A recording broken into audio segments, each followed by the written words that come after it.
Bon, ben, écoutez, bonjour les gens qui m'écoutent. Là, matin, je vais faire une petite vidéo. Je vais essayer de pas m'étirer. Là. C'est à propos du convoi. J'ai écouté le web journal à Alexis ce matin. Hier, je l'ai manqué. J'ai vu qu'il y avait beaucoup de monde qui se demandait si ça allait avoir lieu, même si Trudeau réussissait à geler le GoFundMe. Là, il y a beaucoup de désinformations qui circulent. Là. Un qui dit que c'est gelé, l'autre qui dit que ça ne l'est plus. Écoutez, ce que j'ai à dire là-dessus, c'est que les personnes, les camionneurs de l'Ouest qui sont partis avant qu'il y ait 5 millions d'accumulés. Ils ont décidé de le faire même avant de savoir qu'il y aurait peut-être de l'argent d'accumuler pour leurs dépenses. Maintenant, ils sont rendus à moitié chemin, probablement. Là, je n'ai pas vérifié où ce qui était, le convoi. Ils ne revireront pas de bord parce que Trudeau a gelé le GoFundMe. Il l'aurait fait pareil, même s'il n'y avait pas eu une scène.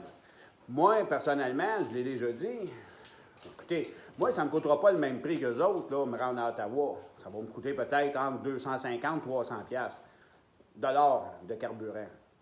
Mon temps, tu sais, juste pour vous donner une idée, là, moi, le truck m'appartient. Ça fait 28 ans que je fais des États-Unis, je l'ai déjà dit. Ça fait 2 semaines que je suis en quarantaine. Je perds à toutes les semaines 6 000 en revenus. Ça, c'est pas clair, là. Tu sais, pour faire 6 000 il faut que je mette du carburant dans le camion. Mais par contre, les frais fixes sont toujours là. Les assurances, ils veulent pas. Ils me chargent pareil le montant, là, même si je travaille pas. Fait que, rendu là, moi, ben, j'y vais à Ottawa, quand même qu'il n'y a pas de GoFundMe. Puis je pense que tous ceux qui sont dans le convoi, ben, sont un peu comme moi, là.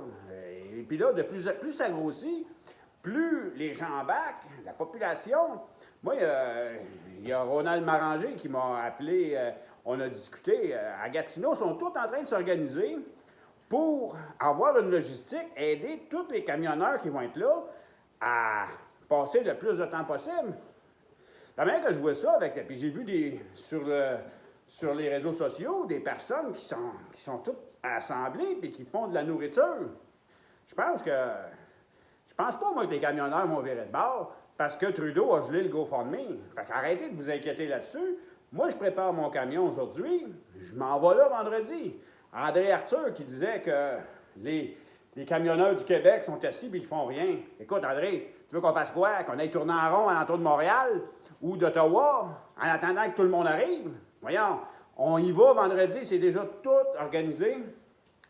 Vendredi, les camions s'en vont se coucher en Ontario, près d'Ottawa. Puis samedi matin, on rentre à Ottawa. Je ne suis pas tout seul, là. Joanie Pelcha m'a embarqué dans le groupe. Puis il y en a énormément. Il y a des 10 roues qui veulent y aller. Tout le monde s'organise, là. Et oui, ça bouge. Puis oui, il va y en avoir un qu'on voit. Peu importe ce que Trudeau fait avec le GoFundMe, qui réussit à le geler. Puis là, ben, ce que Alexis disait, puis j'ai trouvé ça intéressant. La manière de bloquer des fonds comme ça, c'est de dire, il va y avoir de la casse et des terroristes, comme Trudeau a dit.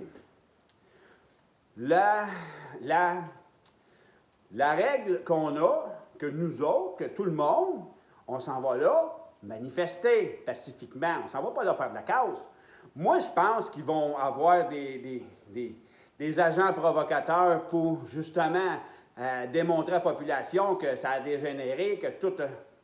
on va les arrêter tout de suite. On va appeler la police, les identifier. Tout le monde est au courant. On le sait tous là, qu'il va y avoir probablement des agents provocateurs qui vont vouloir faire déraper ça. Les camionneurs ne s'en vont pas là pour faire de la casse.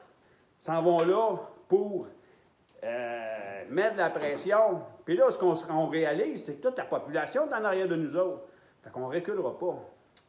Là, moi, je vais être là avec un autre camionneur dans mon camion. Fait que je vais avoir du temps pour sûrement faire des vidéos. Je vais sûrement vous montrer ça, comment ça se passe. Mon ami camionneur va conduire dans ce temps-là.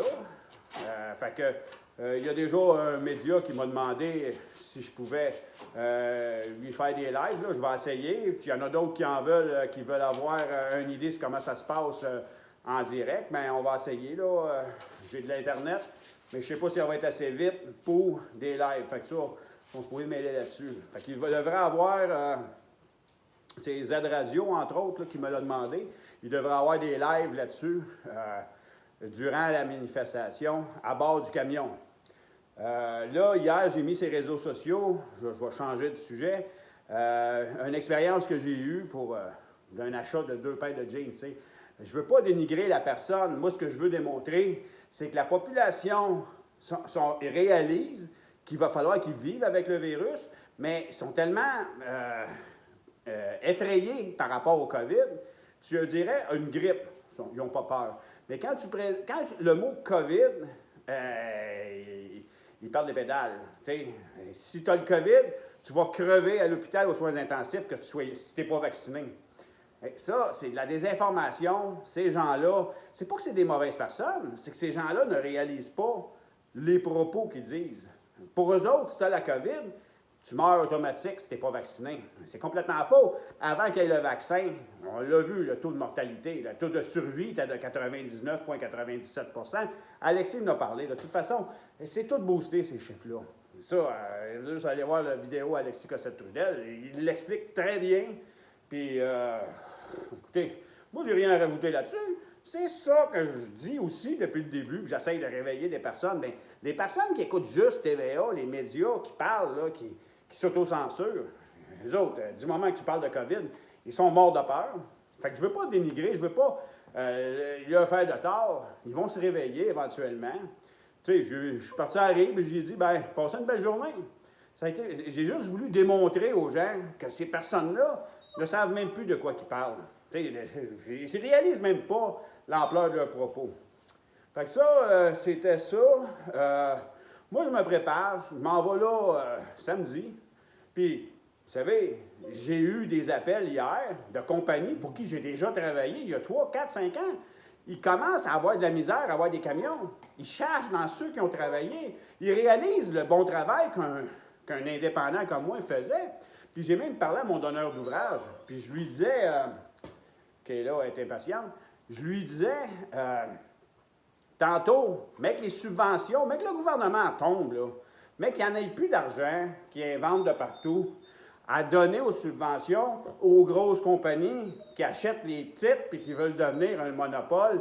Ça ne fonctionnera pas parce que ces compagnies-là sont tellement grosses, puis c'est lui qui me l'a dit, ils ont trop de frais fixes, ils ne sont pas capables d'opérer s'ils n'ont pas des subventions.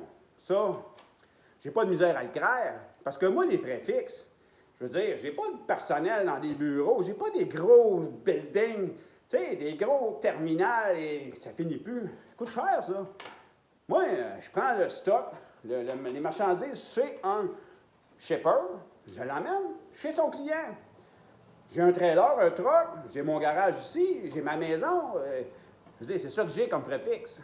Mais les gros terminals avec des personnes qui s'occupent de logbook, de toute la comptabilité, de faire le recouvrement, ces compagnies-là, puis surtout, ces compagnies-là engagent des chauffeurs moins expérimentés, parce que des gars comme moi, avec bien de l'expérience, ne sont pas intéressés à aller travailler pour ces grosses compagnies-là. Ils aiment avoir le sentiment de liberté que procure le camionnage. Ça ne nous tente pas d'avoir une caméra qui nous regarde comment est-ce qu'on chiffre, comment est-ce qu'on fait ci, comment est-ce qu'on fait ça. Moi, ça ne m'intéresse pas. Fait que c'est des employés, des chauffeurs qui commencent, qui n'ont pas d'expérience, puis ont énormément d'avaries, des accrochages. Ça coûte une fortune, ça. Nous autres, c'est nous autres qui payent. Fait qu'on fait attention. Il ne faut pas que ça arrive, ces choses-là. Ça peut arriver. T'sais, on n'est pas à l'abri de ça. Mais avec l'expérience qu'on a, on prévient. C'est ça notre job.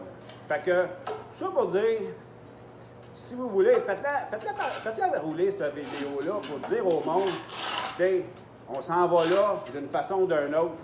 Puis, soyez certains qu'on ne reculera pas. Sur ça, ben, bonne journée. Puis s'il y en a que ça leur tente d'avoir un compte rendu, faites-moi des demandes par Messenger, puis on verra comment ça fonctionne l'Internet. Sur ça, 10 minutes, je vous laisse là-dessus. Bonne journée.